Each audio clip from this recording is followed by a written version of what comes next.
नमस्कार मित्रांनो, स्वागत आहे तुमचं माझ्या नवीन एका माहितीपूर्ण व्हिडिओमध्ये.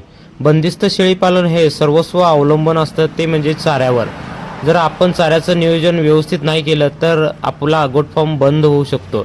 तर मित्रांनो, मागील व्हिडिओमध्ये आपण सांगितलं होतं की चाऱ्याचं नियोजन मी माझ्या गोट फार्ममध्ये जे आपलं शेत आहे ते शेताच्या चारी बाजूने जो बांध आहे त्या बांधावर लागवण केली आहे. तर तुम्ही आपण समोर बघू शकता. तर मी जो बांध आहे त्या बांधावर अशा पद्धतीने हत्तीगाची लागवण केली आहे आणि त्याला लागूनच शिवरी आणि शिवबाबळची लागवण केली आहे. तर मित्रांनो, जी हत्तीगाची लागवण केली आहे त्यासाठी आपण एक ड्रीप टाकली आहे आणि ज्यावेळेस आपण बागेला पाणी सोडतो त्यावेळेस त्याला ऑटोमॅटिक पाणी जातं, त्यामुळे एक्स्ट्रा पाणी द्यायची त्याला पण गरज लागत नाही. ड्रीप असल्यामुळे कंटिन्यूअस त्याला पाणी पडत जाते, त्यामुळे त्याची वाढ पण एकदम चांगल्या पद्धतीने होत असते. पावसाळ्यात त्याला एवढी काही गरज लागत नाही, परंतु उन्हाळ्यात हत्तीगासला जास्त पाण्याची गरज असते. आपण ड्रीपनं पाणी दिल्यामुळे त्याची वाढ पण कंटिन्यूअस पाणी पडत असल्यामुळे त्याची वाढ पण एकदम चांगल्या पद्धतीने होते आणि आपल्याला चाऱ्याची कमतरता भासत नाही. तर मित्रांनो, जर पुढं आपण बघत असतील बांधावर जे गवत आहे ते पण आपण एक 2-3 फुटावर आल्यानंतर त्याची पण मुडगी करून किंवा त्याची कुट्टी करून आपण ते शेळ्यांना देत असतो. अशा पद्धतीने आपण बांधावर शेळ्यांच्या चाऱ्याची लागवण केली आहे. पुढं जी मका दिसतो आपल्याकडं थोडी जागा होती तिथे आपण त्या मक्याची लागवण केली आहे. इथं आपण लिंबाची झाडं वगैरे आहेत ते पण आपण शेळ्यांना चारा म्हणून देत असतो. तुम्ही पुढे बघू शकता. बांधावर सर्व जी लागवण आहे ती शेळ्यांची चाऱ्याचीच लागवण केलेली आहे. आपण जरासुद्धा जिथं जिथं जागा आहे तिथं आपण हत्ती गॅस किंवा जी शेळीच्या उपयोगाला जी चारा आहे त्याची लागवण करून सोडलेली आहे. यामध्ये एक महत्त्वाचा मुद्दा म्हणजे जे हत्ती गॅस वगैरे ज्याची लागवण केल्यानंतर 2-3 वर्ष तर ते एकदम व्यवस्थित चांगल्या पद्धतीने फुटते, फुटवा वगैरे चांगला असतो.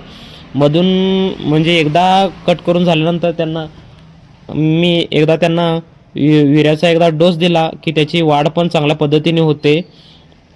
आपण कटिंग एका साईडनं चालू केलं की मागच्या साईडला ते चांगल्या पद्धतीने वाढ होते, त्यामुळे चाराचा तुटवडा होत नाही आणि आपल्याला त्याचा चारा पुरेपूर वापर होतो. चारा पण नास्त होत नाही. कसं होतंय, जास्त चारा झाला म्हणजे शेळ्या त्या चारा म्हणजे निबार झाला की शेळ्या त्या खात नाहीत, मग तो चारा वेस्ट होतो. जास्त लागवण असेल तर मग चारा पण वेस्ट होत असतो. हे आपला मक्का आहे, त्या मक्याच्या पण चारी बाजूने आपण हत्तीगाची लागवड केली आहे आणि शेवरीची पण लागवण केली आहे. तर मित्रांनो, आपण बघू शकता ही आपली द्राक्षाची बाग आहे. पुढं ही मक्का आहे, बेबीकॉर्न मक्का आहे. ह्या मक्याला एक 2-3 महिन्यात ते आपल्याला शेळ्यांना देता येईल. आता ज्यावेळेस उन्हाळ्यात आम्ही द्राक्षाचा जो खोडा असतो, आता सध्या त्यावर करपा मारलेला आहे, जो खोडा असतो तोच आम्ही शेळ्यांना चारा म्हणून देत असतो. मक्का आणि बागेच्या मध्ये जो बांध आहे त्यावर पण आपण गवताची आणि हत्तीगाची लागवण केली आहे. जेवढी जागा मिळेल तिथं आपण शेळ्यांसाठी चाराची व्यवस्था केली आहे. त्यामुळे 10 शेळ्या आरामश्री एवढ्या चाऱ्यावर जगू शकतील, एवढा चारा आपण उपलब्ध करून ठेवला आहे. त्याचबरोबर आपण जो शेतातला दुसरा चारा असेल म्हणजे बागेतलं जे गवत वगैरे असेल ते पण आपण शेळ्यांना देत असतो. तुम्ही बघू शकता अशा पद्धतीने चाऱ्याचे नियोजन असते आपल्याकडे. त्यानंतर पुढे बघू शकता जी भुईमुगाच्या शेंगा आहेत, ज्यावेळेस शेंगा आपण काढतो त्याची जी पाला असतो तो पण आपण शेळ्यांना चारा म्हणून देणार आहोत. ही बघू शकता भुईमुगाच्या शेंगा. ही आपली विहीर आहे, या विहिरीतूनच आपण सगळीकडं शेताला आपण पाणी देत असतो. 12 महिने विहीर भरलेलेच असते आपल्याकडे. केनॉलचं पाण्याची वगैरे व्यवस्था एकदम चांगली आहे, त्यामुळे पाणी फुलच आहे आपल्याकडे, पाण्याचं काही टेन्शन नाही. आणि ह्या चाऱ्यांसाठी ड्रीप असल्यामुळे पाण्याची पण एवढी जास्त त्यांना गरज लागत नाही, कंटिन्यूअस पाणी पडत असते. त्यामुळं ह्या साईडला बघा हे हत्तीगास कट करून झालेले आहेत.